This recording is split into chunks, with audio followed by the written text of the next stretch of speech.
আসসালামু আলাইকুম, স্বাগতম বিবিসি সংবাদে। আমি মোহাম্মদ রাকিব। আজকের সব আন্তর্জাতিক খবর নিয়ে হাজির হয়েছি। শুরুতেই জানিয়ে দিব সংবাদ শিরোনাম, তারপর বিস্তারিত। যুদ্ধজাহাজ পাঠাতে ট্রাম্পের আহ্বানের পর পরিস্থিতি পর্যবেক্ষণ করছে দক্ষিণ কোরিয়া।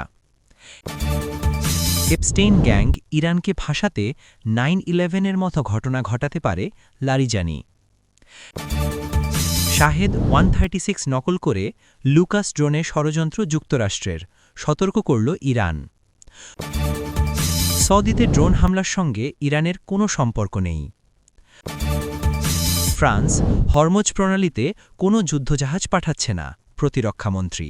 আসসালামু আলাইকুম, স্বাগতম জানাচ্ছি বিবিসি সংবাদে। আমি মোহাম্মদ রাকিব। এতক্ষণ শুনছিলেন সংবাদ শিরোনাম, এবার বিস্তারিত পর। এশিয়া প্রশান্ত মহাসাগরীয় অঞ্চলেও, বিশেষ করে দক্ষিণ কোরিয়ার মতো একটি গুরুত্বপূর্ণ দেশের ওপর যখন মার্কিন যুক্তরাষ্ট্রের সাবেক প্রেসিডেন্ট ডোনাল্ড ট্রাম্পের পক্ষ থেকে যুদ্ধজাহাজ পাঠানোর একটি বিশেষ আহ্বান আসে, তখন বিষয়টি আর কেবল একটি সাধারণ খবরের মধ্যে সীমাবদ্ধ থাকে না। বর্তমান বিশ্বের প্রেক্ষাপটে সামুদ্রিক নিরাপত্তা এবং বৈশ্বিক বাণিজ্য পথগুলো সচল রাখা প্রতিটি দেশের জন্যই অত্যন্ত জরুরি। আর দক্ষিণ কোরিয়ার অর্থনীতি যেহেতু অনেকাংশেই রপ্তানিমুখী এবং বিশ্ব বাণিজ্যের ওপর নির্ভরশীল, তাই তাদের জন্য সমুদ্রপথের নিরাপত্তা নিশ্চিত করাটা এক প্রকার অস্তিত্বের প্রশ্ন। ট্রাম্পের এই আহ্বানের পর দক্ষিণ কোরিয়া তাৎক্ষণিকভাবে কোনো নেতিবাচক বা ইতিবাচক পদক্ষেপ না নিয়ে অত্যন্ত সুকৌশলে জানিয়েছে যে তারা সামগ্রিক পরিস্থিতি পর্যবেক্ষণ করছে, যা তাদের পরিণত কূটনৈতিক প্রজ্ঞারই একটি সুস্পষ্ট প্রমাণ। আন্তর্জাতিক সম্পর্কের বিশ্লেষকরা মনে করছেন, দক্ষিণ কোরিয়া এখানে একটি ভারসাম্যপূর্ণ অবস্থান বজায় রাখার চেষ্টা করছে, কারণ একদিকে মার্কিন যুক্তরাষ্ট্র তাদের অন্যতম প্রধান কৌশলগত ও সামরিক মিত্র, যাদের সাথে তাদের দীর্ঘদিনের পরীক্ষিত সম্পর্ক রয়েছে, অন্যদিকে এশিয়ার জটিল ভূরাজনৈতিক সমীকরণে তাড়াহুড়ো করে কোনো সিদ্ধান্ত নিলে তা তাদের নিজস্ব নিরাপত্তা এবং বাণিজ্যিক স্বার্থের জন্য ঝুঁকির কারণ হতে পারে। এই ধরনের পরিস্থিতিতে একটি দেশ কিভাবে নিজেদের জাতীয় স্বার্থ অক্ষুণ্ণ রেখে মিত্রদের অনুরোধ রক্ষা করে, তা সত্যিই দেখার মতো একটি বিষয়। আপনারা যারা নিয়মিত আন্তর্জাতিক রাজনীতির খবর রাখেন, তারা নিশ্চয়ই জানেন যে একটি যুদ্ধজাহাজ মোতায়েন করা কেবল একটি সামরিক পদক্ষেপ নয়, বরং এটি একটি বিশাল রাজনৈতিক বার্তাও বহন করে, যা আশেপাশের অন্যান্য দেশগুলোর প্রতিক্রিয়াকে প্রভাবিত করতে পারে। দক্ষিণ কোরিয়ার এই ধীরে চলো নীতি মূলত তাদের নিজস্ব গোয়েন্দা তথ্য বিশ্লেষণ, আন্তর্জাতিক আইন, মিত্রদের সাথে আলোচনা এবং সর্বোপরি দেশের জনগণের মতামতের ওপর ভিত্তি করেই পরিচালিত হচ্ছে। ইরানের শীর্ষস্থানীয় রাজনৈতিক ব্যক্তিত্ব আলী লারিজানির একটি সাম্প্রতিক মন্তব্যের মাধ্যমে, যেখানে তিনি দাবি করেছেন যে একটি বিশেষ প্রভাবশালী চক্র বা তথাকথিত এপস্টেইন গ্যাং ইরানকে আন্তর্জাতিক মহলে হেয় প্রতিপন্ন করার জন্য বা ফাঁসানোর উদ্দেশ্যে অতীতের মতো কোনো বড় ধরনের সাজানো ঘটনা ঘটাতে পারে।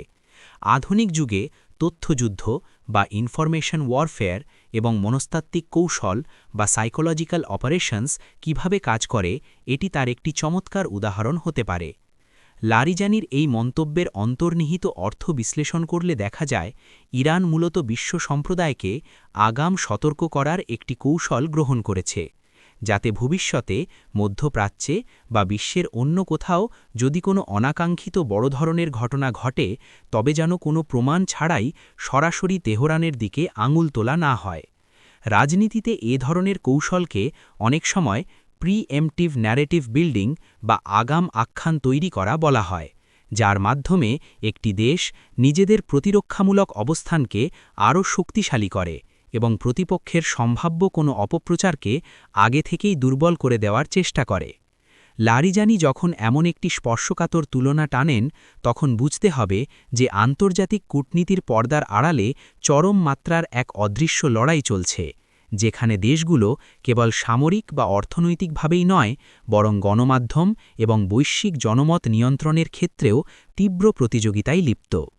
এই ধরনের অভিযোগ প্রমাণ করে যে বর্তমান গ্লোবালাইজড বিশ্বে একটি দেশের ভাবমূর্তি বা ইমেজ কতটা গুরুত্বপূর্ণ, এবং সেই ভাবমূর্তি ক্ষুণ্ণ করার জন্য বিভিন্ন প্রভাবশালী গোষ্ঠী কিভাবে আন্তর্জাতিক সংস্থা বা মিডিয়াকে ব্যবহার করার চেষ্টা করতে পারে বলে রাষ্ট্রগুলো আশঙ্কা করে। এটি একটি অত্যন্ত জটিল এবং স্পর্শকাতর বিষয়, যা সাধারণ চোখে বোঝা কঠিন, তবে যারা বৈশ্বিক রাজনীতির গভীরের খবর রাখেন তারা বোঝেন যে প্রতিটি বিবৃতির পেছনেই একটি নির্দিষ্ট উদ্দেশ্য এবং দীর্ঘমেয়াদী পরিকল্পনা লুকিয়ে থাকে।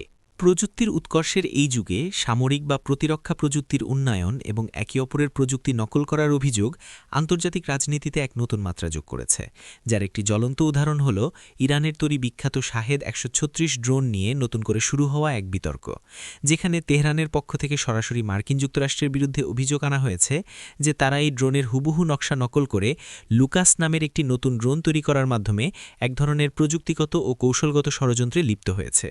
ড্রোন বা আনম্যান্ড এরিয়াল ভেহিকেল প্রযুক্তি বর্তমানে যে কোনো দেশের প্রতিরক্ষা ব্যবস্থার একটি অপরিহার্য অংশ হয়ে দাঁড়িয়েছে, কারণ এটি একদিকে যেমন অত্যন্ত সাশ্রয়ী, অন্যদিকে তেমনি কৌশলগতভাবে ব্যাপক কার্যকর।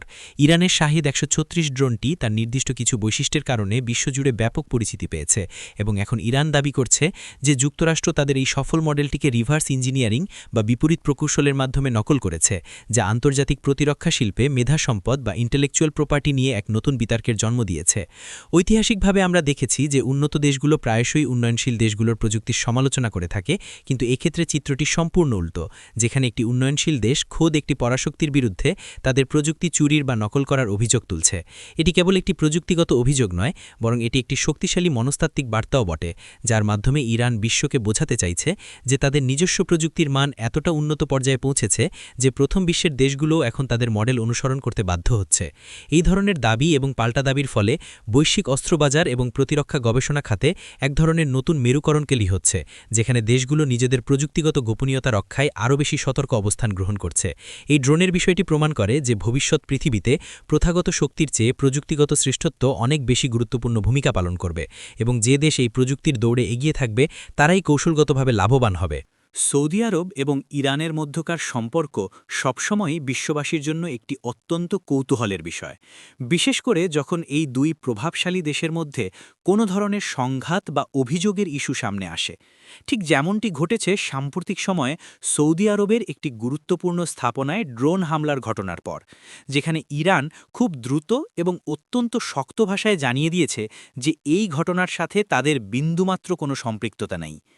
একটা সময় ছিল যখন এই দুই দেশের মধ্যে তীব্র উত্তেজনা বিরাজ করত এবং যে কোনো আঞ্চলিক অস্থিতিশীলতার জন্য একে অপরকে দায়ী করার একটি প্রবণতা ছিল, কিন্তু সাম্প্রতিক বছরগুলোতে বিশেষ করে চীনের মধ্যস্থতায় এই দুই দেশের মধ্যে যে একটি ঐতিহাসিক কূটনৈতিক বোঝাপড়া এবং সম্পর্ক স্বাভাবিকীকরণের প্রক্রিয়া শুরু হয়েছে, তার ফলে বর্তমান প্রেক্ষাপটটি আগের চেয়ে অনেকটাই ভিন্ন। সৌদি আরবের অর্থনীতি মূলত তেল রপ্তানির ওপর নির্ভরশীল এবং তাদের অবকাঠামোর যে কোনো ক্ষতি শুধু তাদের নিজেদের জন্য নয়, বরং পুরো বিশ্বের জ্বালানি বাজারের জন্য একটি বিশাল চিন্তার কারণ হয়ে দাঁড়ায়। এমন একটি স্পর্শকাতর সময়ে ড্রোন হামলার মতো ঘটনা ঘটলে স্বাভাবিকভাবেই সন্দেহ তৈরি হয়। তবে ইরানের এই দ্রুততম সময়ের মধ্যে দেওয়া আনুষ্ঠানিক অস্বীকৃতি প্রমাণ করে যে তারা বর্তমানে সৌদি আরবের সাথে তাদের নতুন করে গড়ে ওঠা সম্পর্ককে কোনোভাবেই ঝুঁকির মুখে ফেলতে চায় না এবং এই অঞ্চলে স্থিতিশীলতা বজায় রাখার ক্ষেত্রে তারা অত্যন্ত আন্তরিক।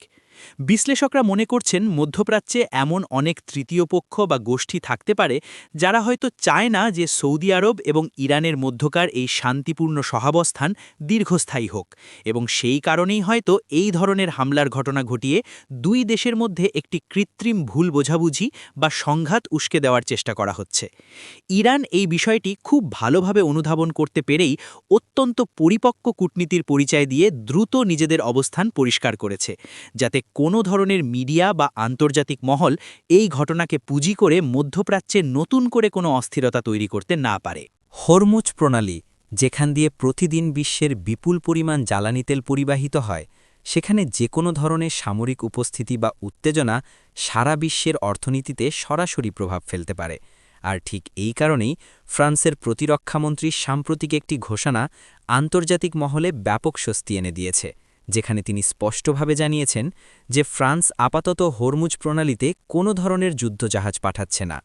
ইউরোপীয় ইউনিয়নের অন্যতম প্রধান এবং শক্তিশালী সদস্য রাষ্ট্র হিসেবে ফ্রান্সের নিজস্ব একটি স্বাধীন পররাষ্ট্রনীতি রয়েছে এবং তারা প্রায়শই চেষ্টা করে বৈশ্বিক বিভিন্ন ইস্যুতে নিজেদের একটি ভারসাম্যপূর্ণ অবস্থান বজায় রাখতে।